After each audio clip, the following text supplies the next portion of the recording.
Welcome to the It's Time podcast with your host, Professor Dale Feinauer, from the University of Wisconsin-Oshkosh College of Business Graduate Programs.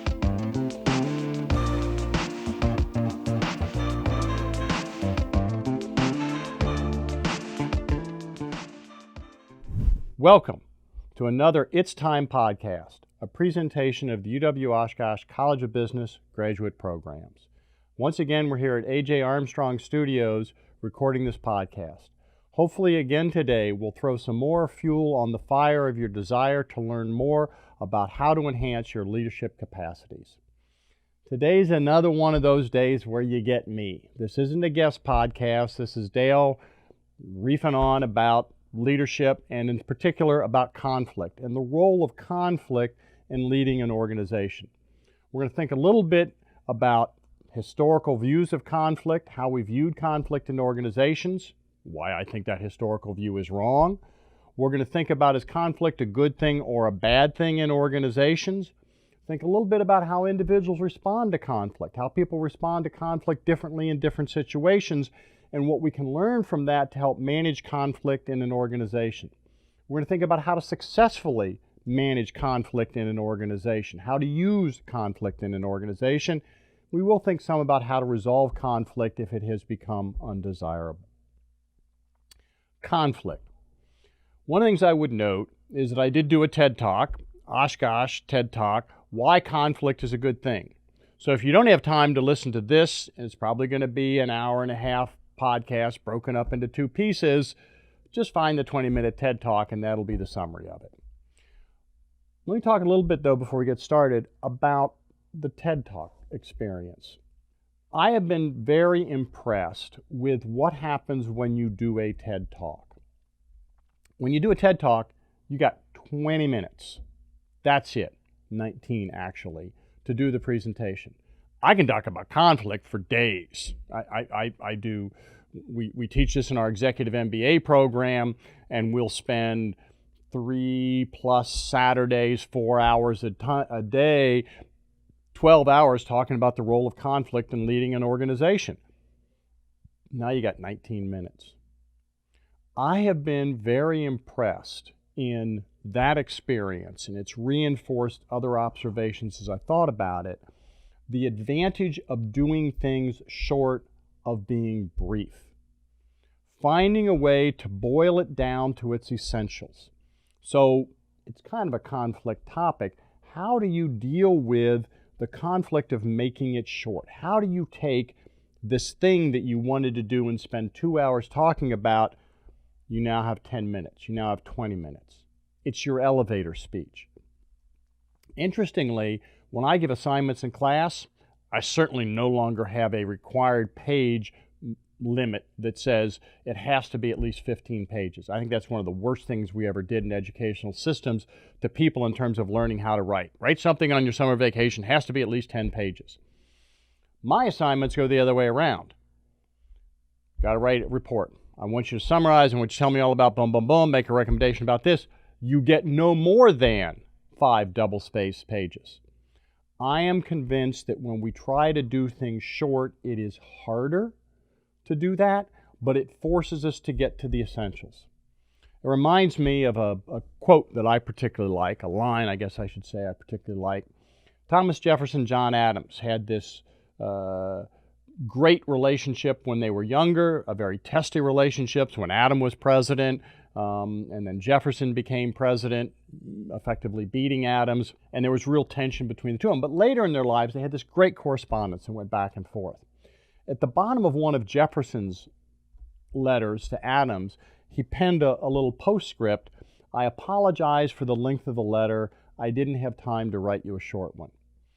And I would argue that often in organizations, one of the problems we have in leadership, we're too long. We think about it maybe too much. We make it too complicated. If you really understand the dynamics in an organization, you can simplify it down a couple sentences, a couple paragraphs, make it tight.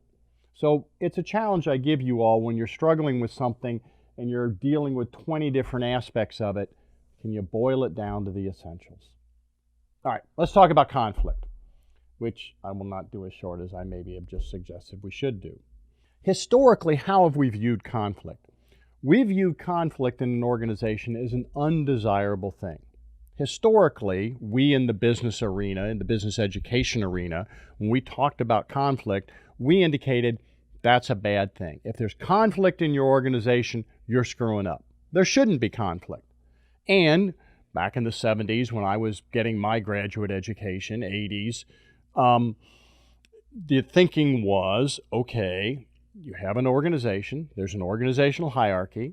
People at the top of the organizational hierarchy identify the goals, the objectives, the things that need to be done.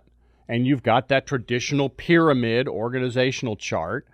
And people at this level tell people at this level, tell people at this level what to do. Everybody is told what to do, the specifics of what they need to accomplish. Everybody does as they're told. Why should there be any conflict? Thinking went, if there's conflict, the only reason there is conflict is because somebody wasn't clear on what the expectations were, or somebody's not following through on meeting their expectations. Both bad things. So historically, we viewed conflict as an indication of bad management. That evolved. In the 70s, later in the 80s, we started to really understand that we wanted to get more employee involvement in organizations, and that as organizations changed, there would inevitably be some conflict. So this evolved our thinking about conflict from it's inherently a bad thing to it's not desirable, but we understand that it happens. There will be conflict because there will be times when there is change. Change drives conflict. There will be times that there will be conflict because multiple employees will have disagreements as we're getting them all engaged in thinking about the organization, thinking about how to approach a problem. There is a new school of thought that says conflict is desirable, and I am largely of this school of thought. That conflict has a bunch of advantages to it, and that the absence of conflict has a lot of disadvantages to it. And I'm in both of those schools of thought. So first, the advantages. Conflict creates energy and motivation and jazz. Ask yourself the question, if you played sports, when you were playing that sport, did that create energy? Did that create motivation? It's a great movie thing where there's the big game, and before the big game, the coach comes in and gives you this rah-rah speech to get you all motivated to play the big game. I don't know that that's true or is necessary. My impression is that in the vast majority of cases, before the big game, before something that is going to involve some conflict, there's a lot of energy. There's a lot of motivation. There's a lot of jazz, because that's what happens when the adrenaline flows that's associated with there being conflict. The fight or flight response gets stimulated, and there's a lot of energy to that. There's a lot of motivation to that. That has some real advantages if we can properly harness it in organizations. Conflict creates creativity. I think some of the most creative solutions that people come up with, they come up with under the stress, if you will, under the focus of conflict. I'm currently working on developing a new master's in business leadership, and I say I, and I really mean a whole group of folks. But I'm the one who's trying to pull the thing together. And I'm getting lots of folks giving me input on what this potential master's in business leadership ought to look like, that are providing criticisms, limitations to various versions of this thing that I've developed.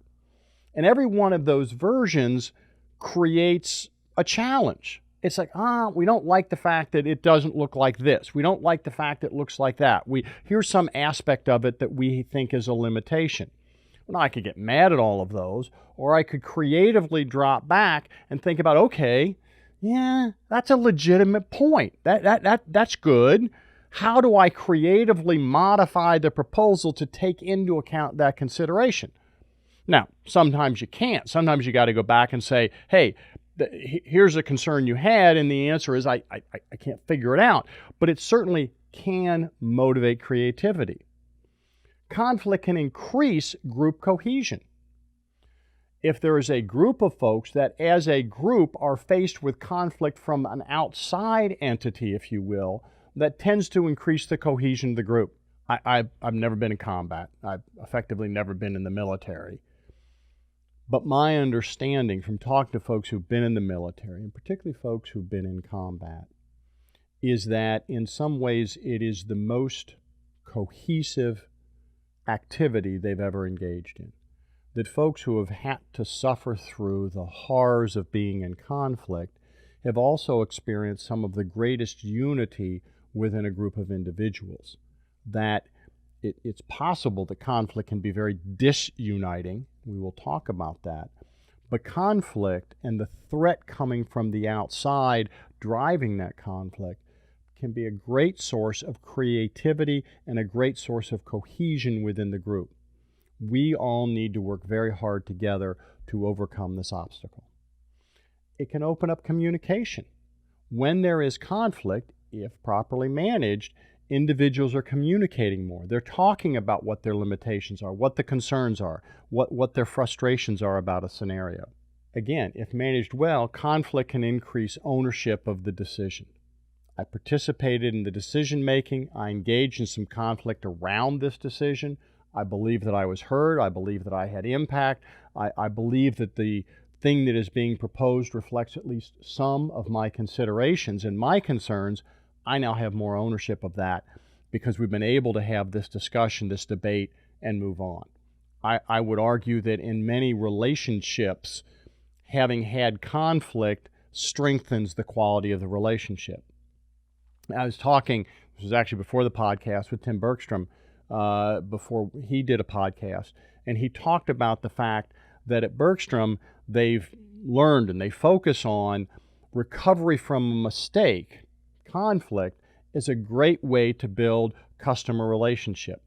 If I don't get this thing to you at a particular time when I promise that, that's not good.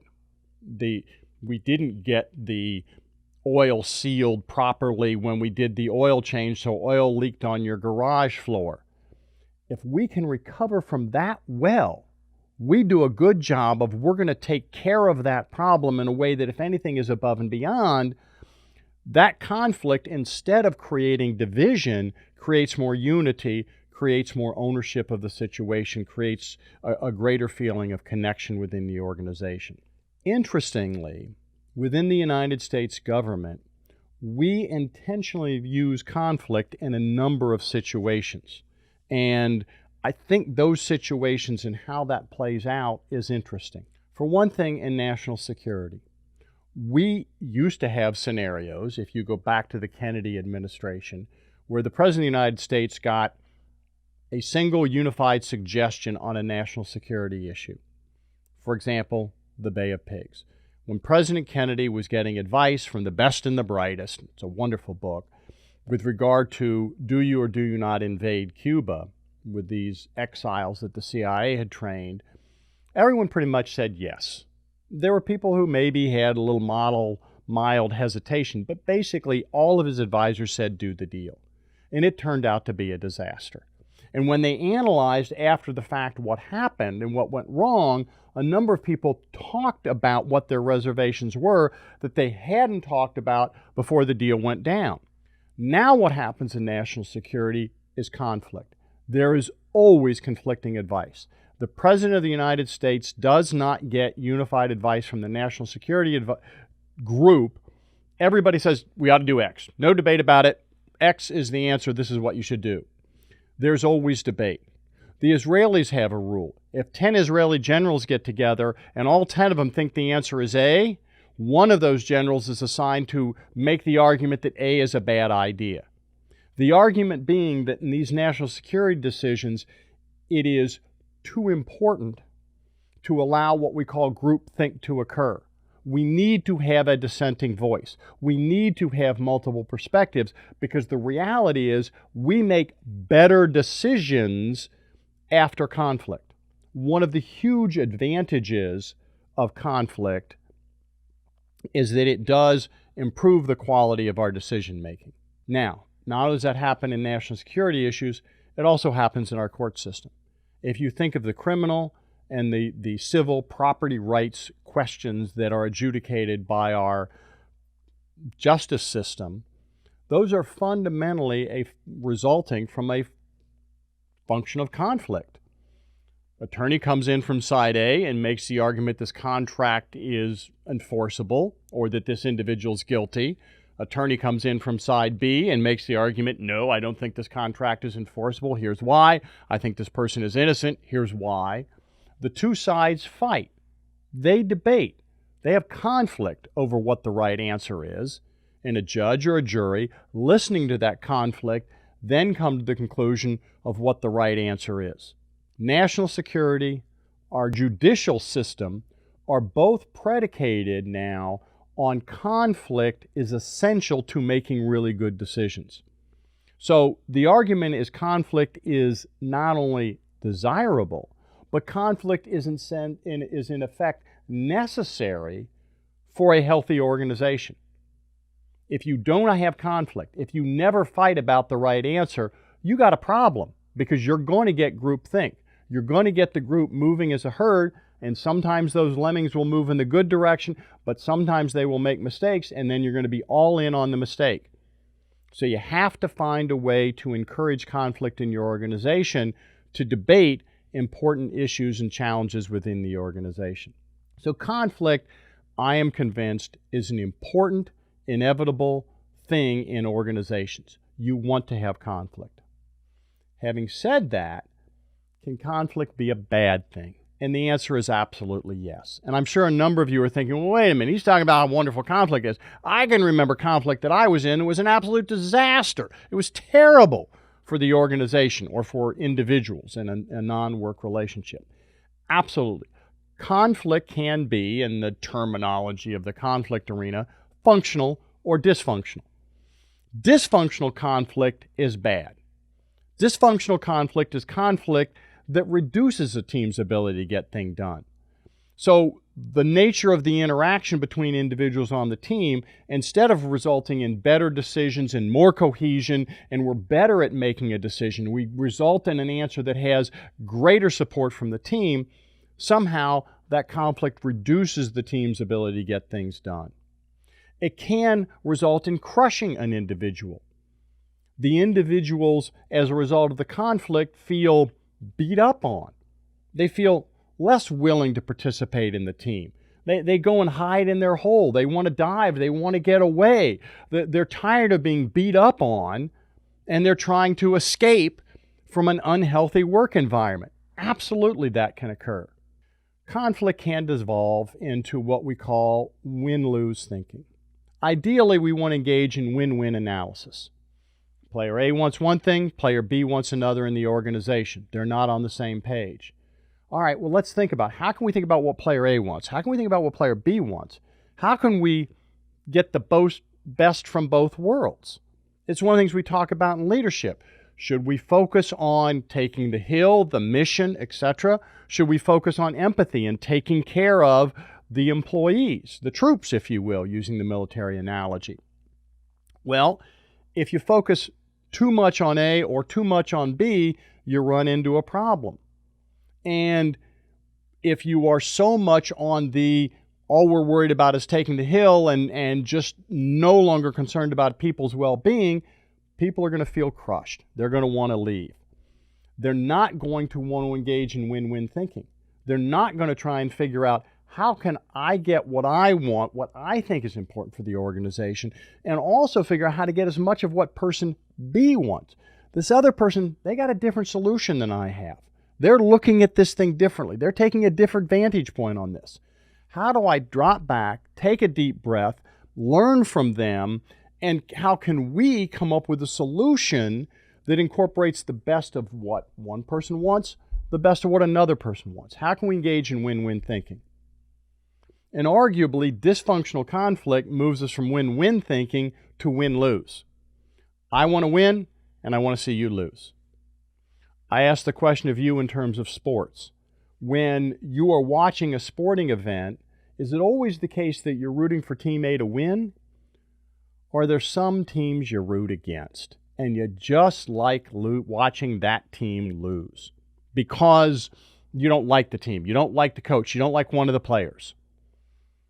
I'm a graduate of The Ohio State University. And often I should root for Michigan because Michigan doing well, Michigan, being highly ranked when Ohio State and Michigan play is good for Ohio State, etc. I try, but I really don't. I can't. I enjoy watching Michigan lose. You can devolve from win-win to win-lose. You want to see the other player lose. And I'm convinced in organizations we get to lose-lose. I'm convinced we have in organizations employees who are so frustrated with our organization, so frustrated with their leadership, so frustrated with their team that they want at least part of the organization to fail. And they will enjoy watching the organization fail. Oh, the bright boys and girls run the organization think we ought to do A. I could have told them A was a bad idea. And now I would very happily enjoy watching A be a disaster. And I'd actually give a couple of nudges to make A become a disaster. And if that means I don't get the raise I'd hoped for, if that means something bad happens to me, I'm willing to take an ounce of pain if it can inflict a pound of pain on somebody else. I think we get in organizations to the point where I am so frustrated with the conflict that has occurred, I want to see others in the organization. Maybe I want to see the organization fail and lose because it'll just feel good. And even if it costs me something to do it, I'm willing to bear that cost. And now, a few words about some of the programs and services offered by the UW-Oshkosh College of Business. Students in the University of Wisconsin-Oshkosh MBA Executive Program get a first-hand look at global business in action during a 10-day international study tour, visiting 2 countries and exploring diverse cultures around the world. Rated one of the most impactful elements of the executive program, cohorts have toured top-tier businesses in Accra, Ghana, Beijing, China, Nagasaki, Japan, Panama City, Panama, Seoul, South Korea, Stockholm, Sweden, and more. Be part of something bigger than yourself and experience education beyond classroom walls. Connect with an MBA advisor today by emailing mba@uwosh.edu to learn more about the MBA Executive Program and upcoming international study tours. That's mba@uwosh.edu. It's time to achieve more. We can get dysfunctional conflict that has all of these terrible ramifications. What's the key? What makes dysfunctional conflict separate from what we'll talk about next, functional conflict, that has all the positive advantages we already talked about? Dysfunctional conflict becomes personal. If I disagree with your position, you think we ought to do A, I think we ought to do B. I think this person ought to be elected, you think that person ought to be elected. And we are debating and disagreeing over, having conflict over who would make the better candidate, which is the better solution. We're probably still in functional conflict. Once it's devolved to, I dislike you, you're wrong, your idea is stupid, you're only saying that because, across organizations, I'm on third shift. You're only saying that because you're on first shift and you don't understand third shift. You're an idiot. I'm an academic by training. Do I sometimes get people telling me, Dale, you only think that because you're an academic? Oh, no, wait a minute. If you think I got a bad idea, explain to me why the idea is wrong. If it is only, oh, you're an academic, that feels like you're attacking me as a person. So we need to find ways to avoid it getting dysfunctional, which means we need to find a way to avoid conflict degenerating to that level of being personal. If we can do that, we can focus on functional conflict. Functional conflict. We are focused on issues, not on personalities. I'm not mad at somebody else. I am trying to find ways to make this thing happen. We're focused on the debate, not letting it bleed into the relationship. I disagree with you, but let's talk about it. I want to better understand your perspective. I want to better understand your view. That's a great way to go into functional conflict and get all the benefits we had talked about. The key is keeping the conflict away from the personal. Don't take it personal. There's a quote of Colin Powell that I You're going to hear me use this over and over in these podcasts because it's so important in so many arenas. Never let your ego be so closely tied to an idea that a failure of the idea is a failure of you. If I'm going into this conflict and my ego is so closely tied to this idea, anybody who puts up a limitation to the conflict, oh, they're attacking me, and then I'm going to attack them, and it gets personal, now you've moved into dysfunctional conflict. You have to find a way to keep the conflict focused on the issue, focused on the ideas, focused on the challenges your organization has. Make sure as a leader you keep your focus there, not on personalities. Once it focuses on personalities, we're going to get into trouble. And we'll think more in a little bit about how to think about keeping the organization in a functional versus a dysfunctional mode. Part of it is that you need to celebrate when those disagreements occur. So we'll talk more about this in a minute, but I want to give one example first. I became a leader, I think I was director at the time, of graduate programs for the College of Business. And I was probably the second staff meeting we were at, and I'm in charge, and I'm running the staff meeting, and I'm a PhD faculty member, which sort of has status and stuff within the university. And there are a bunch of staff that are, quote, reporting to me that are there. And we're talking about whatever, some issue. And then it comes up to a question of marketing.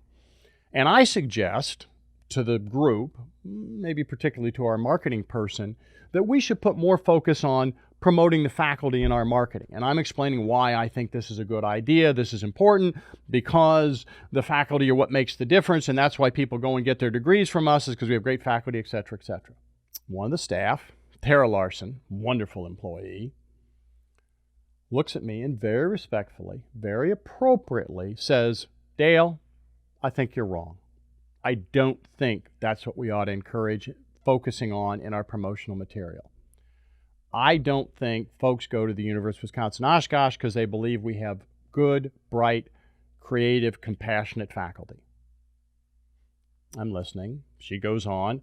I think all universities have good, bright, creative faculty. And differences in faculty are really not a reason why people choose institution A over institution B. So here it is, one of my first meetings. We've had our first conflict where one of my, quote, direct reports says, Dale, respectfully, but says, Dale, I think you're wrong. How do you respond to that? As I recall, I stood up and started clapping. And I made a big point of the fact that this is great. Conflict is a wonderful thing.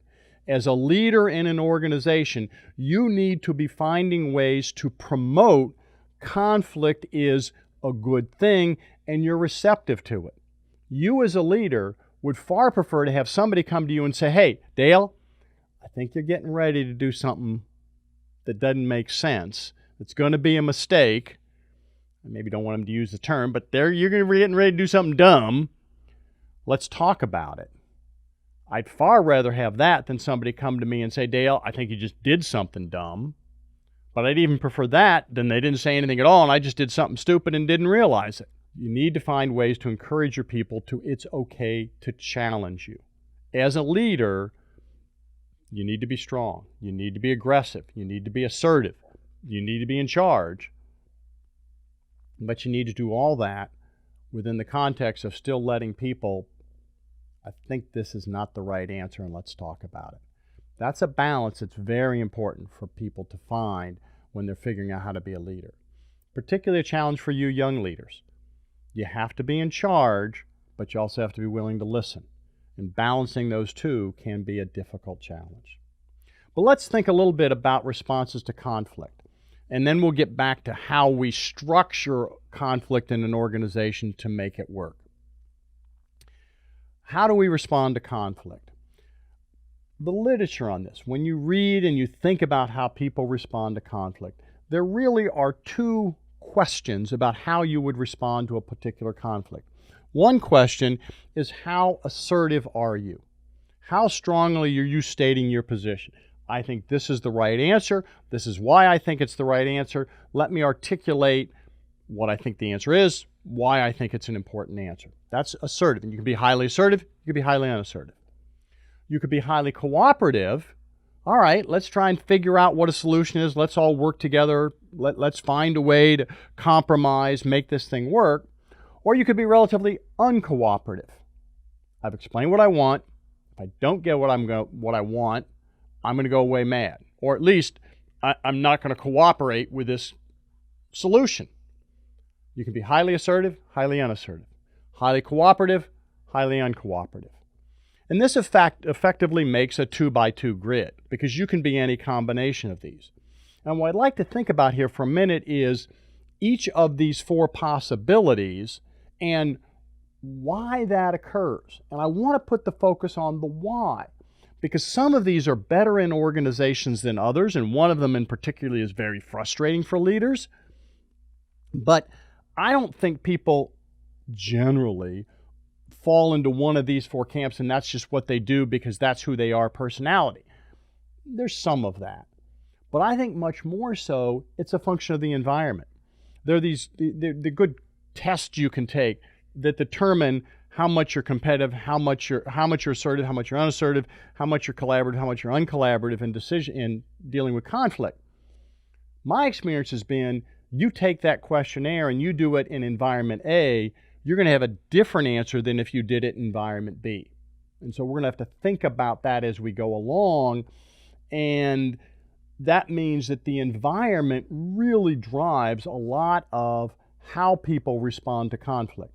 So if you've got employees that aren't responding to conflict the way you would like, I understand getting frustrated with them, but maybe you first ought to get frustrated with you and ask the question, am I creating a work environment that encourages this type of conflict, which I don't like? Do I really understand why they're taking this approach to conflict? Let's go with the first one, competitive, highly assertive, and uncooperative. I want X. I think X is the right answer. If I don't get X, I'm going away mad. I'm not playing. Why would somebody take that approach? And many of you may think, well, that's not a very good answer. You shouldn't be uncooperative. You should be trying to figure out how to make it work. I would contend that all of you, I would hope that all of you, in some cases, would be highly assertive and highly uncooperative. And I can think of two very sound, rational reasons why people take this approach. First, it's an ethical question. There are some issues and challenges in organizations that I'm going to be highly assertive and uncooperative about. Look, we're not going to do that. I'm not going to be with that program. I think that's going to violate the law. I think that's going to create a tax liability. I think it's unethical.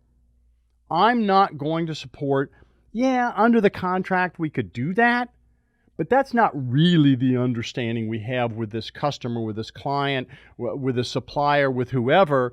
We ought to do the right thing. Doing that is not the right thing.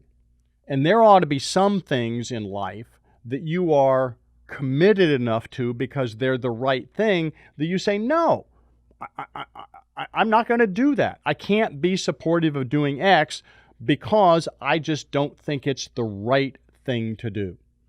You're going to be highly assertive and you're going to be highly uncooperative. The other situation where you might be highly assertive and uncooperative is where you think this is a really important decision. The consequences of getting it wrong are significant to your organization, and you're really convinced you know what you're talking about. I've been at the university almost 40 years now. So we have issues and challenges as we do in any organization. But as with many organizations, these issues and challenges are in some cases repetitive. They come, they're cycles. We do A, we move to B, we move back to A. This happens in organizations all the time. And there are times when individuals will suggest a course of action. And I think to myself, that's not going to work. I was here when we tried that before and it failed. Now, that doesn't mean necessarily I oppose it. That doesn't mean I go to assertive and uncooperative. I may just say, well, here's a couple downsides. We tried that before, it didn't work, X. But it may be that I go to assertive and uncooperative if I'm convinced it will not work and I'm convinced the cost is going to be too high. So in an organization, if you are convinced that the organization, this proposal is a bad idea or is a great idea, and you think the consequences of not doing it or doing it would be huge, You might very well be highly assertive and uncooperative. That's understandable. That's not a bad thing. That's you're committed to the organization. That's you're committed to your ethics. So if you're a leader and you've got a subordinate who's being highly assertive and uncooperative, or if you're a leader who's going to your leader, your boss, and being highly assertive and uncooperative, I would try to focus on the why. Ethically, I have a problem with doing this because, from my perspective, having been around for a while in the organization, having what I perceive to be expertise in this area, I think that's a mistake, and I think it will be costly if we do that, or it will be costly if we don't do that, and here's why. As a leader, I'm inclined to put a lot of focus on the why for the highly competitive, assertive, and uncooperative employee, and try and understand why they're coming from this perspective. And if at all possible, I'm going to try and give them what they want. Because I might be able, by sheer power in the organization, to force them to accept this solution. But if they really don't want to, that's going to be a very costly thing in the organization. Now, sometimes you have no choice. But I would try very much to find a way to give them what they want. Now, let me throw in a very important caveat on this. I would do this assuming this assertive and uncooperative approach is a relatively unique event. If they take assertive and uncooperative to every decision that comes down the pike constantly, I would absolutely not take the approach of trying to constantly give to them. There, I would sit down and have a very hard conversation around, look, this is not a successful way to approach conflict in this organization. In the long term, it will not be tolerated. In many cases, this turns out to be a personality trait which just isn't going away. So I would reference you back to the first podcast dealing with dead wood. If this is a person's go-to style for every conflict all the time, I think you're going to find they're toxic in your organization, and you really need to find a way to get them out. Now let me deal with the other extreme of this, another approach, very different, unassertive and cooperative, referred to as accommodating. This is a scenario where an employee says, look, I don't care. We can do A or B. I don't care. Doesn't matter to me. And I'll really help and support A or B, whichever you decide. My impression is we don't do this nearly enough in organizations. This is, I think, a great approach for leaders and employees to take in an organization under some circumstances. If this is a scenario where it may be outside of my expertise, it's a scenario where I really don't think there's much difference between A or B. I don't care. I think we could do A. I think we could do B. I think both have limitations. I think both can be successful. I can be supportive of either. Within organizations, we often try to do more consolidation and less consolidation. So in the university environment, we can move to relatively stronger departments and relatively fewer decisions being made at the college level, or more decisions being made at the college level, fewer decisions being made at the department level. And you can move back and forth between those two. And I see advantages and disadvantages to both. But there are times when, having been there since dirt was invented, new, younger folks are coming in and they want to shift the focus from A towards B, whichever it is. They're moving it from what it is now to a different model, and they think that's a better approach. My answer is almost always yes. I may think, well, A is just as good as B. I really don't think this matters. But if they're young, bright, engaged folks who want to move from A to B, I'm inclined to say yes, because I really don't think it matters. I don't have a lot of skin in the game in terms of A or B, and I want them to have skin in the game, and I want to build relationship. And I don't think we do enough of this in organizations. Approach an issue and say, is this really one that I care about? And I see people getting this wrong in organizations all the time. It's an issue that isn't of particular importance to them. It's an issue that they don't own a lot. They maybe don't have a lot of expertise around. But when it comes up for discussion, they jump in, they engage, they take a position, they debate, they fight, etc. In many cases, in my mind, it's more important to get the chips than it is to have the debate. In relationships, in my mind, individual calls and says, Dale, I want to talk about some issue, something that's important. I help run our graduate programs. Head of HR for a large company calls me and says, Dale, I think we want to start working the EMBA program into our professional development process, and we want to think about how we can collaborate with your EMBA program. Okay, that's great. That's wonderful. The employee says, that this employer, this VP of HR, whoever says, okay, let's go out to eat. How about restaurant X? Well, let's assume I really don't like restaurant X. What's my answer? Yes, great, wonderful. I'd love to go to restaurant X. Because the relationship is so much more important to me than that specific. I think in organizations, while that's an extreme easy example, we're not quick enough to drop back and say, this really isn't nearly as important to me as it is to other people. Let me give on this issue and help build relationship. Put some chips in the bank, if you will, and build that relationship. Let me save myself for some issue that I care more about in the future. Avoidance, unassertive and uncooperative. Passive aggressive, it's sometimes described as. This is the one that drives you nuts. This is the one that as a leader you find exceedingly frustrating. There's conflict in the organization.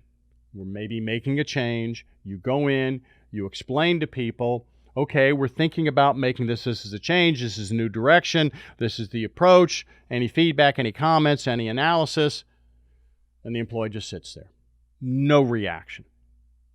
You okay with this? Yeah, sure, fine, whatever. But then they don't do it. Unassertive, but uncooperative. We have a new process for reporting your expenses. You're supposed to fill out the form a different way. Great, fine, fill out the form a different way.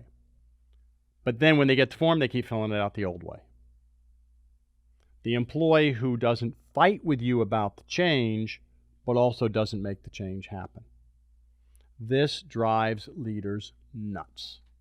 This is exceedingly frustrating. Nurses and hospitals are often used as a textbook example of this passive-aggressive approach. That the organization says we're going to change the procedures, the nurses don't publicly resist and fight about it, but they also don't do it. Well, let's think about this approach for a minute. Why would somebody take this approach? Why would you take this approach? And a lot of people are like, well, no, I would never do that. I wouldn't be unassertive and uncooperative. I'd own what my thinking is. I'd be upfront about this. I'd have this debate. I would make the argument that all of us have at some times been unassertive and uncooperative.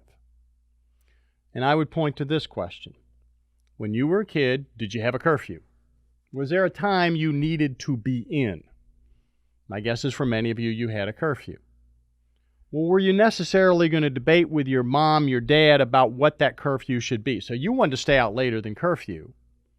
Was your go-to approach saying, okay, I'm going to debate with mom and dad about the curfew? I'm guessing in many cases not. You weren't assertive. You were unassertive about what you thought made sense as a curfew because you knew if you had a debate with the old man about when curfew ought to be, all it was going to do is aggravate him. He was going to be laying in wait, making damn sure you got home in time for curfew. No, that's not what you did. I know what you did. What you did was be unassertive. You left the house. You went to the party. You sat there at that party. Your curfew was 10:30. You knew the house was 15 minutes. The party was 15 minutes from your house. 10:15. Did you get in the car and go home? No.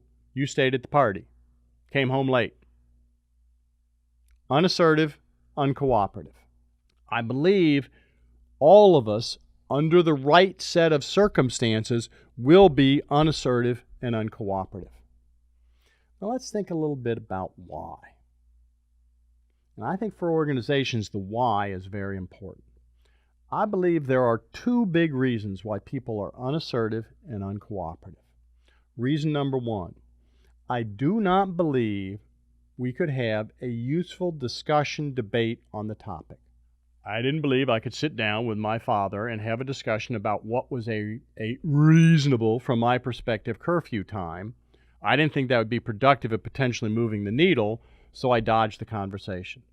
If I don't believe I can walk into my boss's office and have a debate, Say, Dean Rao, I don't think that makes sense. I'd rather do A. I'm proposing B. If I don't think I can have that conversation with her, which I absolutely believe I can on damn near anything, but if I didn't believe I could have that conversation with her without her yelling at me, without my getting in trouble, without it costing me chips, I'm not going to do it. If you're the nurse in the hospital and you're disagreeing with a doc about something, if a nurse and a surgeon have a disagreement, who wins? The surgeon wins. Surgeon wins every time. Why? Because they're the surgeon. Not necessarily because they got the right answer. Hospitals back up surgeons before they back up nurses because surgeons are prima donnas up the food chain in all too many cases. In organizations, if I do not believe I can have a good, useful, productive discussion of something, I will duck having the discussion. I will be unassertive. There is no reason for me to be assertive. There's no advantage to it. It's only going to cost me within the organization. You can't blame me for being unassertive. You've created an environment for which being unassertive is a reasonable, rational approach. Uncooperative. Why would I be unassertive and then also uncooperative? I'm going to be uncooperative.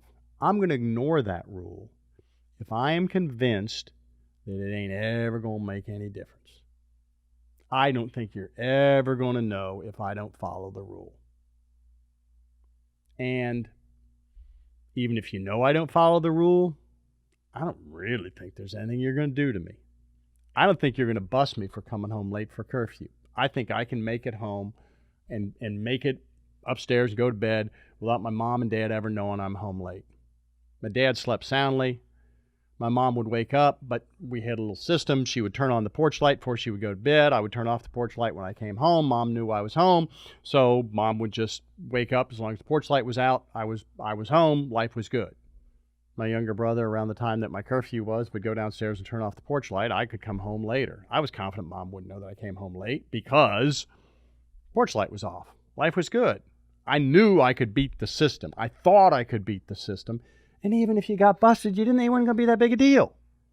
In organizations, if I truly believe I cannot have the debate, and I truly believe that if I don't follow the program, A, the organization's not likely to know, B, nothing terrible is going to happen to me anyway, I'm going to be unassertive and uncooperative. And I really don't think that's on the employee. I think that's on you as the leader. If you've created that environment, you reap what you sow. I think you need to tear both of those things down. You need to find a way to allow people to be assertive. Look, you can come into my office, shut the door, and explain to me why you think I'm being wrong about something. Do it respectfully, but I'm always comfortable with somebody walking in the door and saying, I think this is a mistake, I disagree, I whatever. And listen to them and truly give their perspective consideration. Let them know that you've heard them. Then they will be willing to be assertive, even if you don't act. But also, and this is one of those critical balances in leadership, I need to be empathetic, I need to be collaborative, I need these people to come in and feel like they can talk to me, etc. But there's also a point in time when as a leader you need to make a decision. We're going to do X. The decision is we will do X. The decision's been made. And now we need to find a way to close the loop, to make sure that we do X. We are going to deliver this to the customer. We will get these things delivered on time. We will change the way we do things and do it this way. Here's the new process, because we found if we didn't follow this process, bad things happened. In hospitals, nurses pass out medications. There is a process. You have to go through the process. You have to come in the room. Hello, Mr. Smith. Verify who the individual is. You have to check, and I don't know all these steps, but you have to check the badge. You have their collar thing they've got on. You've got to make sure the name is right. You've got to ask them about the med. You've got to go through a 3-4 step process before you administer meds. And you've got to follow the process. And if you don't follow the process, even if the right med got to the right person, there will be significant consequences. And there are in hospitals, because hospitals have learned that if we don't have procedures that everybody follows all the time for passing meds, sometimes the wrong med goes to the wrong person, and then people die. and that's very bad. Dead people is bad. So they strongly enforce the process. Therefore, they don't have people being uncooperative of the process because you have no choice. You got to do it. You want people to be able to come in, shut the door, and disagree with you. But once a decision has been made, you need them to know that following through on that decision is something they have to do, and there will be significant consequences to not doing it. That's one of the difficult balances of being a successful leader, being able to do both of those. It's critical to managing conflict successfully. Final approach, highly assertive and highly collaborative. And this is the ideal. This is the golden in many ways. This is what we want to see happening in organizations. Employee walks in, highly assertive. I think we need to do X. I was in an organization and they were talking about, it was a printing company, and they were talking about, do we add a third shift or not? And the first person to speak in this management group was the head of HR, who lobbied and said, no. We should not add a third shift. We should do what we need, add equipment, do things, make the first shift, second shift more productive so we can meet our demand, but let's not add a third shift. And the HR person articulated very sound, rational reasons for not having a third shift. They said, look, third shift tends to be the least experienced employees, newly hired off the street, managed by the least experienced supervisors we have with no management backup in the building. Third shift tends to be a disaster in many organizations. Relatively low productivity, relatively high error, relatively high scrap rates. Third shift is just a pain to staff and a pain to manage. And went around the room, person B, C, and D talked. And then you went to the QC person. And the QC person said, I think we should have a third shift. They said, in this organization, we do printing, and it was large format printing. And one of the biggest problems they have in that organization, one of their biggest quality problems, was getting the registration right. And I don't want to get overly wonky here, but when you're printing, you've got 3 colors that you're laying down dots of and laying down how much of each of those dots makes all the rest of the colors. If you've ever seen a color picture in the newspaper where the color was clearly off, it was like, here was the picture that didn't look quite right, and then there was a blue that was just a little to the side, that's where their registration was off. Getting the registration right is critical to the success of color printing. In this organization, everything they did was color printing. And he noted that first shift has a terrible problem with the registration being off because their piece of equipment they used at the time, heat, changes the registration. It moves things enough that it created registration problems. So when you start the press in the morning, it was a web-fed operation, as the press gets heated, it moves things, very little bit, but enough to throw off the registration, so that for the first half hour, they were dinking with registration, creating huge quality control, huge loss problems in terms of scrap rate. He goes on and explains all this in much greater detail and much better than I just did. And then they're okay, everybody's talked and had their piece. Well, now the HR person speaks up. HR person says, I think we should have a third shift. A number of people in the organization says, wait, stop, time out. We just heard you pontificate on all the disadvantages of a third shift. They said, yep, I think all those disadvantages are true. And I want to talk about those. But when I listened to the other people in this group, I became convinced that the advantages of a third shift, as articulated by our QC people, outweigh the limitations of a third shift that I perceive, and I think there are ways, if we invest, we can address those limitations of a third shift. So let's find some collaborative ground where we can make this happen. And they went on and talked about getting some of the first shift supervisors to work on the third shift to begin with, getting some of the first and second shift employees on the third shift, bigger shift around. They did all kinds of great things to limit some of the concerns of HR about the third shift. But the key point here was this person was able to be perfect in terms of conflict, highly assertive about what they perceive to be the right answer. You want your employees to be highly assertive. If they know stuff, you want it on the table, but yet highly collaborative, highly cooperative, willing to drop back and say, okay, now that I've heard everybody's perspective, how do we make this happen? My perception as organizations is we're not comfortable enough doing that. We're not good enough at taking a highly assertive position and then taking a highly collaborative one. My impression is that for most of us, we live in world A or world B. My experience has been most managers, their go-to is to be highly assertive about what they think is the right answer.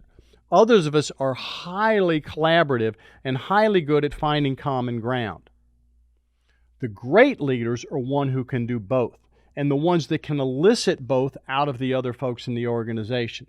The ability to be highly assertive and highly collaborative, doing both. And that requires a real mind shift. Part A of the discussion, I'm sharing my perspective from the expertise of the finance department, the second shift, the whatever is your area of expertise in the organization.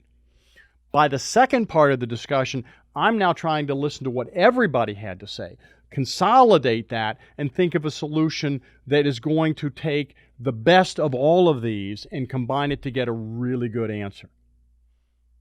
That requires people who are willing to take two very different perspectives, two different mindsets into a conversation. How am I assertive about what I think is correct, making sure everybody's heard it, and how am I collaborative to make sure that we end up with a solution that takes everybody's outcome into account. Highly assertive, highly collaborative. In many cases, that's ideal. I like, in some cases, being unassertive and cooperative. I can think of very few cases where being uncooperative is good, other than if it's this ethical issue, the kind of thing where you've got lots and lots of investment in it. All right. I want to reinforce, though, the style question. I'm guessing you probably have a go-to style. There's one of these that you naturally tend to gravitate to, but that your style varies significantly depending on the nature of the conflict. If you're having conflict with your boss, you're having conflict with your spouse, you're having conflict with your children, you're having conflict with a neighbor, you're having conflict with subordinate A, you're having conflict with subordinate B, I'm guessing your responses to conflict in every one of those situations can be drastically different and can be different based on the nature of what you're having conflict over. And that's a good thing. You need to be able to modify your conflict style based on the situation. The biggest point I would make here is you need to be cognizant about those choices. You need to be consciously thinking through as a leader, how am I going to be approaching conflict in this situation? How assertive do I need to be, and how cooperative do I need to be? All right, let's move on to the next topic. How do you structure conflict in your organization in such a way as to have good functional conflict, but not to devolve into negative dysfunctional conflict? Well, I think we need to drop back and look at where conflict is done well, where conflict tends to stay functional. And I would argue that there are two environments where we as a society do conflict very, very well. And one we've already talked about is the judicial system, where there is conflict. Attorney A, Attorney B, they fight, they disagree, they're charged with, their responsibility is to present these alternative perspectives, but it rarely gets to be personal. It rarely devolves into the dysfunctional conflict that we've talked about.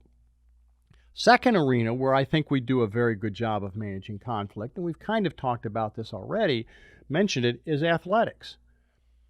My perception is typically in a sport, particularly a team sport, there is conflict, clearly. Side A wants to win, side B wants to win, but it rarely gets dysfunctional. Even in the tough physical contact sports, even in basketball, which is a contact sport, they're bouncing into each other under the rim. They're bouncing into each other. They're pushing and shoving at some level. And the collision sports like football, like hockey, where people are bouncing into each other. Maybe we need to come back to hockey. But I would argue that in general, these don't result in dysfunctional conflict.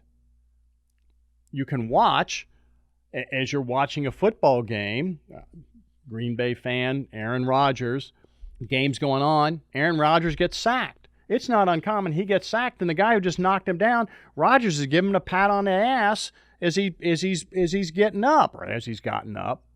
Like, oh, that was good. Well done. It doesn't get dysfunctional. I'm not mad at you because you knocked me down. I'm an offensive lineman. I'm trying to knock you down on the defensive line and the other way around. I don't get mad at you because you did your job. And if I get mad, I don't act out. I don't rip my helmet off and start beating you in the head with it. Why, in the judicial system and in the athletic arena, do we have conflict that doesn't become dysfunctional? I think there are a number of reasons that result in those conflicts being functional, generally speaking, not dysfunctional. Certainly not an absolute in either arena. One is what I call the green light, and that is there's a clean start to the conflict. So we're going along, we're doing fine, the two attorneys are chatting, the judge, the jury's not there, they're just visiting with each other before court gets in session. The players on the two teams may be visiting with each other before the game, chatting with each other, talking, but there clearly is no conflict yet. The conflict doesn't start until the whistle blows, game is on. So there's a clear delineation. We're in a non-conflict environment. We're getting ready for conflict, but we're not there. Now we're in the conflict arena. A clear green light, a clear beginning to the conflict. My impression is we don't do this well enough in organizations. We don't schedule conflict into our decision making. We more often have a discussion that sometimes conflict breaks out. We shouldn't be doing that. We should have conflict scheduled into the discussion. We should be discussing, should we adopt approach A or approach B to moving into this new market? Well, what are the advantages of approach A? What are the disadvantages of approach A? What are the advantages of B? What are the disadvantages of B? We're effectively putting conflict into this decision. It shouldn't be that people are, well, I'm voting A, and here's why I think A is a good idea. No, I think B is a good idea, and then voting for B. Everybody should be contributing the advantages and disadvantages of A, the advantages and disadvantages of B. You may go a step further. You may divide the team into groups, as we do in national security issues. All right, I want you three folks to go analyze and come up with all the arguments you can for why moving into this new market using approach A is the better answer.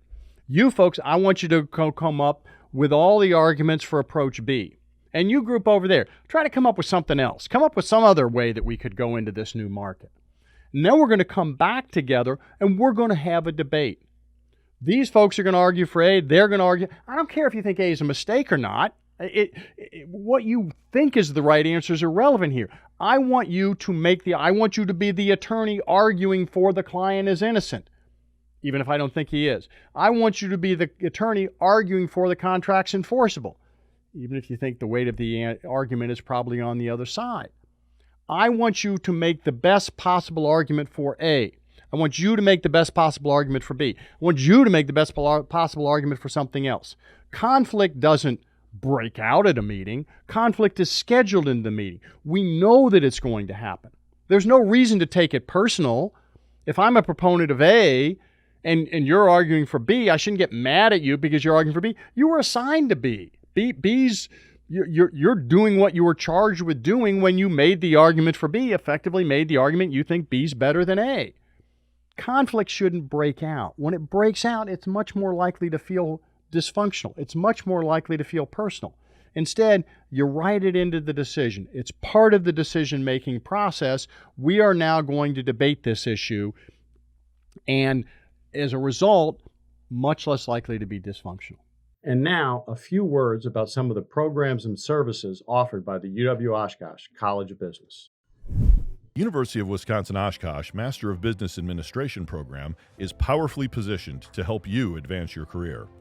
Join a strong network of more than 3,700 UWO MBA alumni in the Fox Valley and beyond, and take pride in earning a quality business degree from an AACSB accredited institution. Courses are led by award-winning faculty and industry experts, helping you develop personally and professionally during your time here. Take the first step toward an MBA by visiting uwo.sh/MBA. to see all that UW-Oshkosh has to offer. That's uwo.sh/MBA. Apply today. 2, the conflict. This is if green light is the first step of conflict. Conflict is on. In sports, in the judicial system, we have clear process where it now starts. Now you have what I call rules of the game, codes of conduct, norms of behavior. Call it what you want.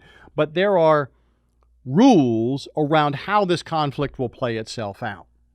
And in sports, be it the rule book in the NFL or the Major League Baseball, what have you, or be it in the legal environment where there are rules around evidence and how you conduct yourself in the courtroom, there are clear, understood rules for how this conflict is going to play itself out. And there's a clear way to enforce those rules. In the judicial system, there is a judge. And if the attorneys cross a line to things that are inappropriate given the judicial rules of how court etiquette should proceed, they will be admonished by the judge that their behavior is not in conformity with the rules of how conflict should play itself out. And if push comes to shove, the judge can go as far as imprisoning the person. They can put him in jail. You could be disbarred and lose your license and inability to practice law if you've crossed the line in an inappropriate way. In the sports arena, there's a whistle and there's a penalty and the other team gets free throws, or there's yardage that's awarded one way or the other. So there are real costs. You're ejected from the game. So there are real costs to not following the rules. We need to mirror this in organizations. We need to have understood codes of conduct. When we have conflict in the organization, when we're having a debate over approach A or approach B to moving into this new market, we have maybe a literally listed out code of conduct. Here are 5 rules, guidelines for how we're going to conduct ourselves. We will listen to each other. We will not interrupt. When we disagree, we'll disagree about the issue. We will not make personal attacks. Here are the 3, 4, 5 things that we think should guide how we approach this conflict. And these things can evolve over time. One company I was working with had a guideline when we first started this that said no personal attacks. And after a couple of weeks, they got rid of that and put a new rule in. You're supposed to make personal attacks as long as they're not cruel, I think was their terminology, because they made fun of each other and they poked fun and they didn't want to stop poking fun, but they didn't want it to be cruel. They didn't want it to be overly personal. So they modified it. But you had a code of conduct and you have some way to enforce it, a written code or an understood rule code, and you have some way to enforce it. You're at a team meeting and somebody has crossed a line. You have some way to say, wait a minute, time out. I think the way we are now managing this conflict violates the norms we have as an organization, and we need to deal with this. And in my mind, that trumps the particular decision that you're making. You call a timeout and say, wait a minute, I think we violated our code of conduct. I think you've used abusive language. I think something has happened that's inappropriate. Let's talk about that, get resolution to that, then we can go and move on. One of the organizations I've worked with, they throw stuffed fish. So they just have stuffed fish in their meeting rooms, a little plush stuffed fish, not the trophy fish. And if employee A thinks that somebody's violated the code of conduct, they can pick up one of the fish and hit somebody else with it. And the idea is, A, people should laugh. If you're at a business meeting and somebody throws a fish at you, you should laugh. You shouldn't get mad. But the other thing is you've done something fishy, and then the meeting sort of stops. Okay, Bob, you just threw the fish. What do you think?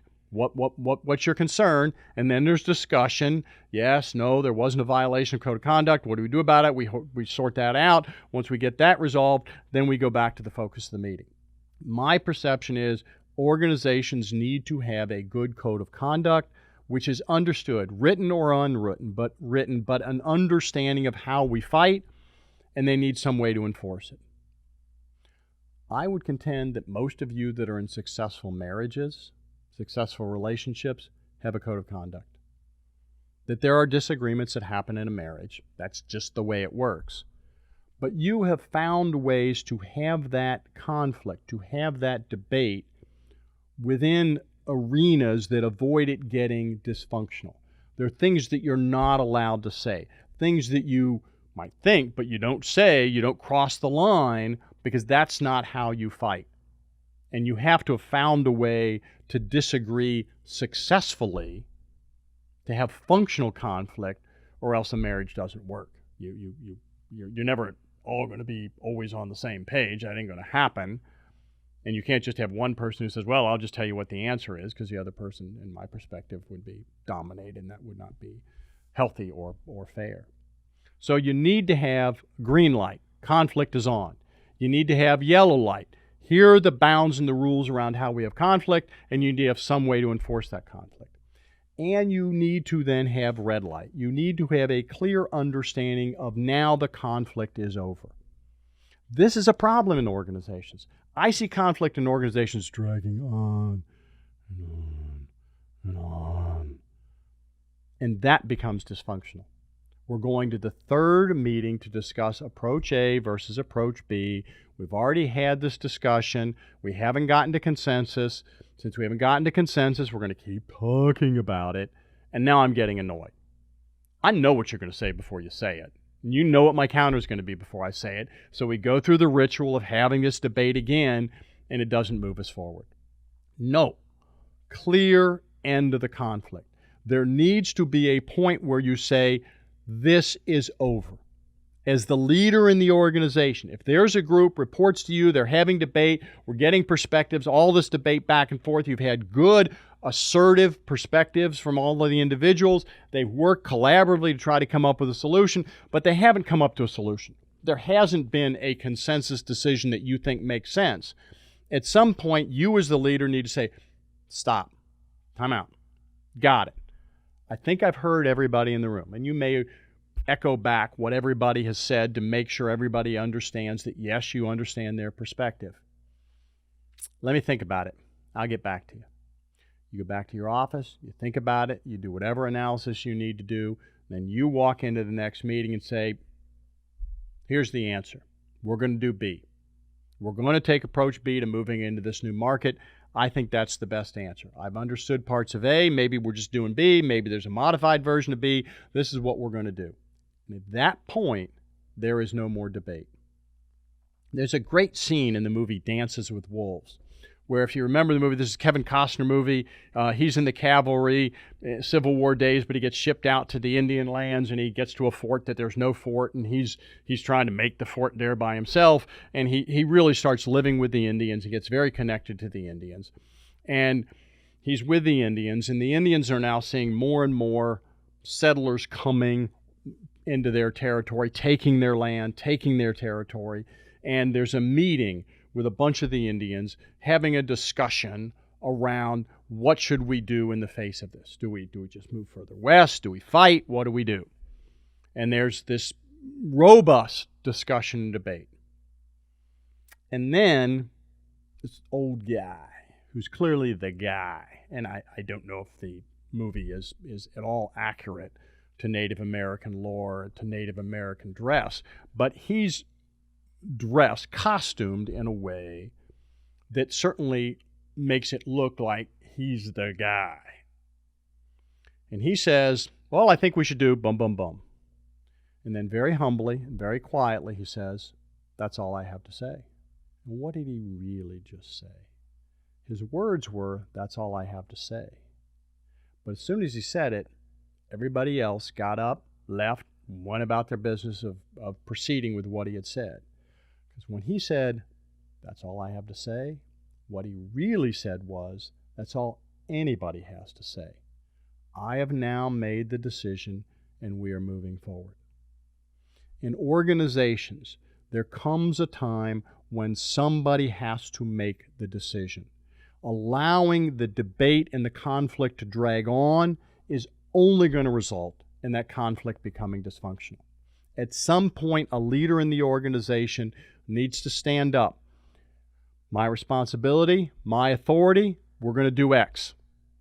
We will continue down the road of X. We might revisit it in 2 months, 3 months, 6 months, whatever it is, but for now, I want everybody committed to X. And the debate is now over. I expect everybody to get in line and support X, because that's the decision that's been made. If you want to go and have a debate about the wisdom of doing X, that's great, fine. But do it on your own dime. Don't do it on company time, because we are now about the business of how do we do the best we possibly can to implement this decision. My experience in organizations is that we don't do a good job of starting green light. Generally, we don't do a great job of managing conflict, some organizations better than others. And in many cases, we don't do a good job of red light. We don't do a good job of ending the conflict in the debate. I'm convinced that if you're going to have successful conflict in your organization, you're going to have good functional conflict, you need to be good at green light, you need to be good at yellow light, you need to be good at red light. Unless you know how to start the conflict, manage the conflict, and end the conflict, you will have dysfunctional conflict. If you can do these things well, you will have good functional conflict. You'll get all of these advantages of conflict that I talked about, and you'll avoid the disadvantages of dysfunctional conflict. All right, now, a couple of final thoughts. One, how do we get ready for the conflict that we're going to have in many cases in organizations when we have change? And what I want to think a little bit about is what we call force field analysis. So this is, we're going to have a change. We know there's likely to be some support, some lack of support for this change. Everybody's not going to think it's a great idea. How do we conceptualize it? How do we think about this moving forward? And I found a very, very useful tool is what we call force field analysis. What this basically involves, what are the supportive, what are the restraining forces? So as I think about it, to use a personal example as opposed to a business one, exercise and diet. I think it's desirable to have good diet and to do an appropriate amount of exercise. There are supporting forces that encourage me to have good exercise and to have good diet.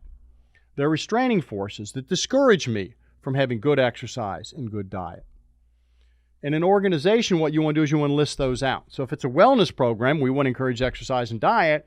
I want to go to my employees and say, what are the supporting forces? What are the reasons? What are the driving forces that motivate you to exercise and to diet? And people will talk about living longer and being healthier and having more energy and looking better and a whole bunch of supportive forces. And then they'll have a whole host of restraining forces. Well, the unhealthy food tastes pretty doggone good. In some cases, it's cheaper. It's work to exercise. This food is cheaper that isn't as healthy for you. I don't know how to exercise. I'm not sure what exercise is to do. I'm afraid I'd hurt myself or I'd look stupid exercising. The organization can then go about the business of saying, how do we turn up the noise on the supporting forces and turn down the noise on the restraining forces? What do we do to result in people thinking more about the supporting forces, less on the restraining? So we encourage them to think about the exercise benefits in terms of health and well-being. And we talk about people that are older that have exercised a lot and had a full and healthy life and had lots of energy when they're in their 80s and 90s. And my 92-year-old mother, and I think about that because that's a good example of exercise and how it goes. And then you try to attack the restraining forces. Well, I don't know what exercises to do. I don't have time to go to the gym. Well, many corporate facilities now have, okay, we're going to deal with that. We have exercise facilities in the corporate headquarters. We have an exercise physiologist. We have a physical therapist. We have somebody who's there in the exercise arena ready to help train you on what exercises to do. We subsidize your Y membership. In the company cafeteria, we make sure we have healthy foods that are in fact cheaper than the less healthy foods. We'll sell you the apple for almost nothing. Yeah, you can have a piece of cream pie, but that's going to be a little more expensive. You modify the environment to increase the supporting forces, reduce the constraining forces. And you might want to do that by group, because everybody in the organization might not have the same set of supporting and restraining forces, and therefore you want to subdivide this by group so you understand for new employees, how do they view it? For employees who've been around for a while, for employees Division A versus Division B, the first shift versus the third shift, the accounting folks versus the finance folks versus the IT folks. There may be all kinds of divisions by race, by gender, by what have you, that would give them a different set of supportive and restraining forces. And understanding what those supportive and restraining forces are for each of those subgroups will give you insight into, will that subgroup tend to be supportive naturally or restraining, opposed, and what can you do to modify to gain their support, or at least to be aware they're not naturally going to be very supportive. So we're going to have to find things to do to make that happen. Finally, want to think a little bit about how do you resolve dysfunctional conflict if it's occurred. Because there are times when you're going to have dysfunctional conflict. It's happened, it's there, it's a cancer on your organization, bad things are happening, and you need to find a way to make it go away. Well, let me start with some really bad ideas for managing conflict that has broken out, that has become dysfunctional. And you might ask the question, well, why should you tell us about bad ideas? I need to learn good ideas. Well, there are 4 bad ideas I want to talk about, and all 4 of these are things that I see people doing all the time, and they don't work. It does not work to ignore it. You've got dysfunctional conflict in the organization. If you ignore it, the odds are it will get worse. The odds are exceedingly slight that it will just go away on its own. Increasing contact. You got 2 people that are not playing nice together. I know I'll put them in a car, have them drive to St. Louis together, and because they got to drive to St. Louis to this convention together, they'll, on the drive, learn how to like each other. Well, I don't believe that just spending more time with someone you don't like will naturally lead to your liking this person. If this happened, we wouldn't have the divorce rate we have in the United States today. Spending more time with somebody you're frustrated with probably gives you more reasons to be frustrated with them as opposed to resolving. So increasing contact doesn't happen. Leader negotiate doesn't happen. Leader comes in and says, okay, party A, what happened? Party B, what happened? Okay, fine. I think the solution is X. What do y'all think? Well, everybody's going to say yes to whatever the boss says. What else are they going to say? And they've both lied to you about what happened because they've tried to present it in a way that makes them look like the daggone hero. So leader negotiation, in my mind, is simply not a very successful approach. A final unsuccessful approach is leader repression. Boss calls them both in and says, look, I don't want you two to fight anymore. Stop fighting and go away. All that's going to happen is they're going to stop fighting in front of you. You've now got conflict that's going on, but it's sort of below the surface, which, if anything, makes it worse, not better. Repressed conflict does not cause the conflict to go away. It causes it to simmer. It causes it to exacerbate. These things do not work. Here are some good ideas. Here are some ways to deal with dysfunctional conflict. And these are a mix of ideas that work if you're the leader and you're trying to mediate, not resolve, but mediate the conflict, get these parties to solve it themselves with some help, or if you're in the middle of conflict and you're one of the players involved. So you can kind of listen to these from both of these perspectives. One is remain calm. Don't get upset. It won't help. Trust me, it won't help. You may very well have been in a scenario where you were in the middle of some conflict and you thought of something to say, and you knew it'd feel really good to say it. It would really be a great stick in the eye of the other person. But it's a stick in the eye of the other person. Saying it would feel really good, but it would really not help the situation. Here's a very insightful suggestion. Don't say that stuff. Remain calm. Keep your emotions out of it. I learned early on from my grandfather when I was in high school. He was telling me that if he was in a meeting, he was a superintendent, ran electrical construction jobs, big jobs back in the Second World War, that he'd sometimes have a dozen people in a meeting, and they're getting upset. The electrical union, this union, that union, they're not in agreement, the owner, and they're all getting mad and yelling at each other. Said, if you were the person that remained calm, you would win. Losing your control does not result in the outcome you want. You have to control your emotion. You have to walk in centered, grounded, and remain calm. One of the ways I like to do that is I ask myself a very simple question. Do I really care? And yeah, I care about my work, But fundamentally, do I really care? Is this going to adversely affect my wife, my children's spouses, my grandchildren? If you ain't hurting one of those 4 groups of people, then I don't really care. Don't sweat the little stuff. And if you're not hurting one of these 4 people, it's all little stuff. Don't get so emotionally attached that you can't remain calm when you're discussing this. Getting upset won't help. 2, help the other person or persons to remain calm. Now, how do you do this? I have found an amazingly successful technique, which is amazingly simple, is simply to state, we don't do that. So you see the other party or one of the parties in this discussion starting to get upset. You simply look at them and say, no, stop, time out. We don't do that here. We're not going to get emotionally amped up as we're discussing how to deal with this particular issue. Getting emotionally amped up is not going to help us solve the problem, so we're not going to do that. If you need to take a minute, you want to take a little walk, you want to get a drink, water, and come back and continue the conversation, great, fine. But we don't do that. And it amazes me how well that works. Once you just say, no, we don't do that, it's like, oh, okay, so I won't. Focus on ideas, not on the people. Don't focus on personalities. Don't let them focus on the personalities. Focus on the idea. It's the basic difference between functional and dysfunctional. Let's talk about the issue and not talk about people and personalities. Remember your common objectives, the distinction between means and ends.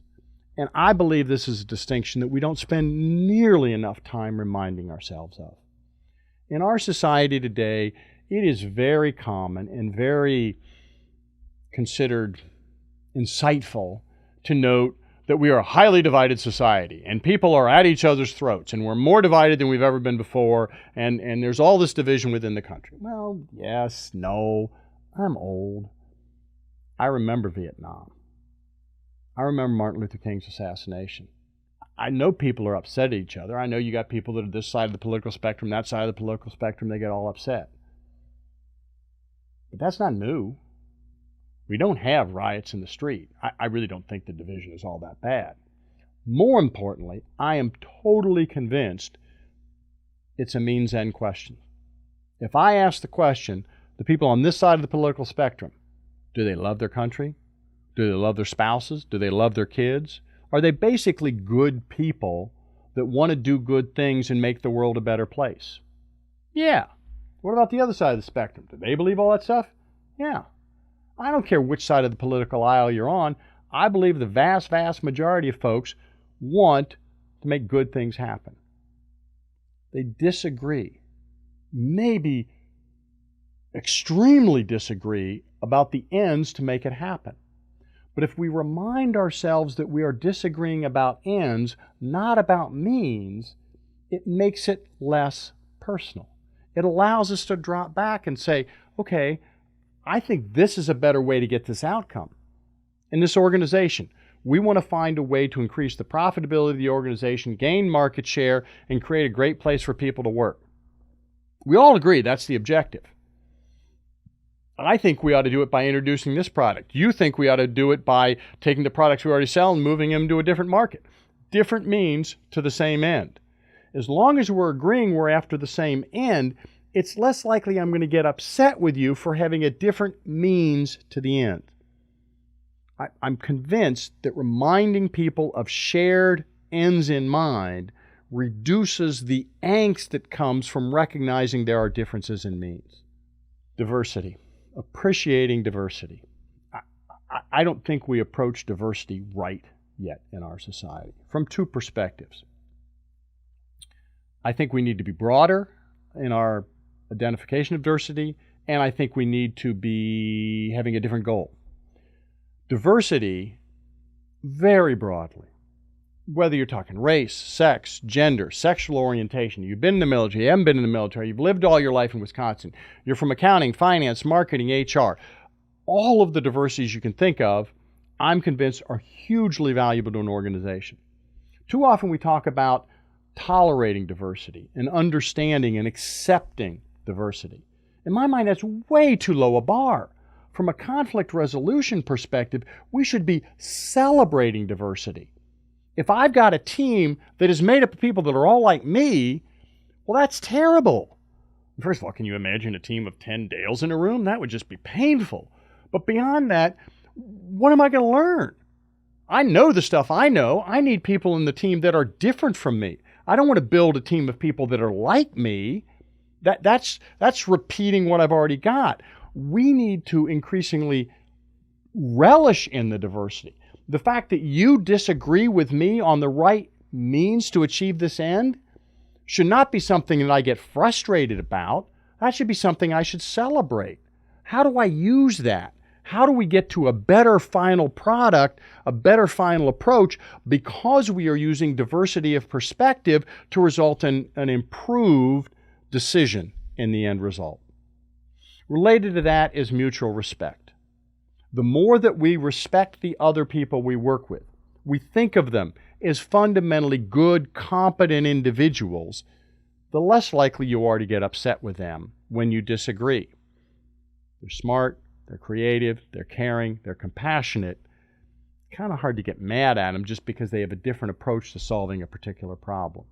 The other thing is to remember that sometimes you've screwed up. A certain level of humbleness from everybody involved in conflict is helpful. Remember, everybody in the room, we're debating this. I know these people are having dysfunctional conflict, but I want every one of you to ask the question, have you ever been wrong? Have you ever promoted some answer that turned out not to be the ideal solution?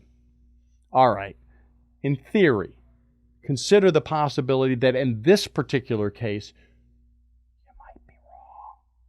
If I can own that I might be wrong and the other person might be right, even if I don't start advocating their position, I'm a little less upset that they're taking a different perspective. Because in the end result, I might be wrong. Expand the issue. I'm a big fan of expanding the issue. Within the university environment, one of the things we can debate about is who's going to teach which course. So every semester, we're looking at these are the courses we need to teach in my department, who's going to teach which course, and it's a zero-sum game. We can't both teach the same course, and there may be two people that want to teach a particular course, nobody wants to teach that course, somebody wins, somebody loses. So there's going to be conflict, and it could get dysfunctional because people get upset because they don't get the course they want, so it may turn personal. But if we expand the issue, we go from discussing which courses you're going to teach this semester to which course you're going to teach this semester, which course you're going to teach next semester, what days of the week are you going to teach, which hours of the days are you going to teach. Now we can do some horse trading. If all we're talking about is who in this hospital has to work Christmas, we're going to fight about that. Much more likely, it's going to be much harder to get a solution.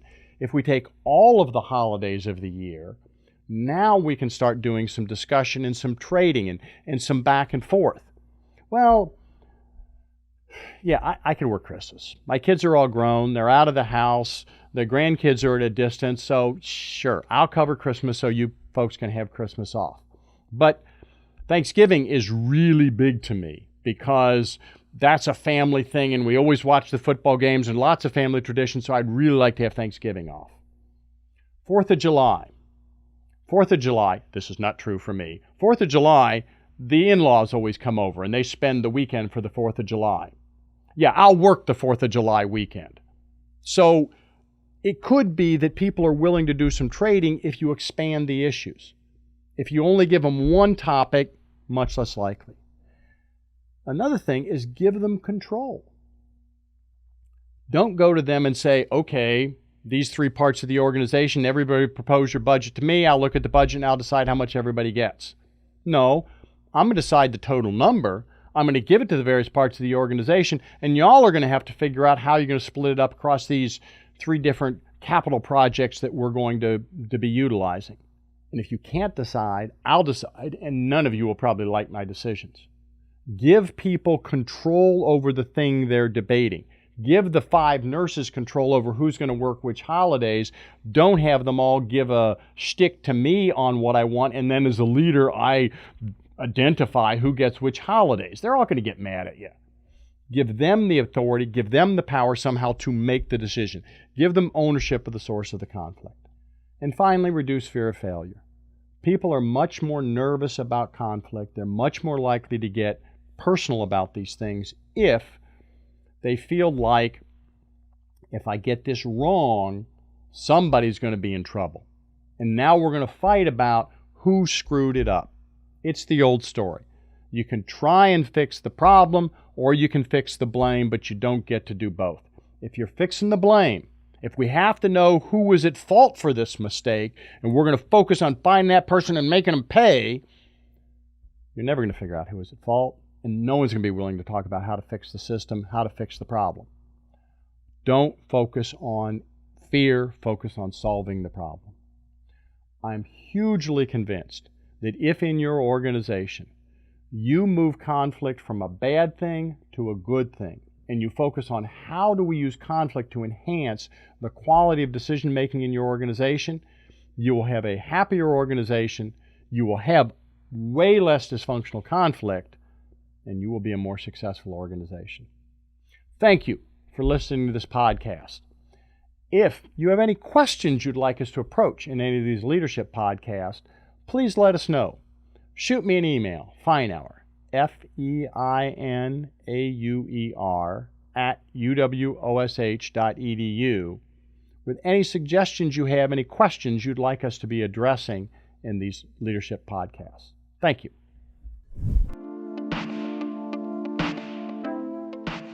It's Time is a production of the University of Wisconsin-Oshkosh College of Business Graduate Programs in association with Venture Project Studios. Executive producer, Aaron J. Armstrong. Host, Professor Dale Feinauer. Creative Director, Madison Potratz. Director of Photography, Elazar Kloon. Audio and Video Editor, Elazar Kloon. Marketing Strategy, Tara Larson. Social Media, Anwar Mahana. A special thanks to L Creative, Topview Media, Michael Patton, and the University of Wisconsin-Oshkosh College of Business Graduate Programs.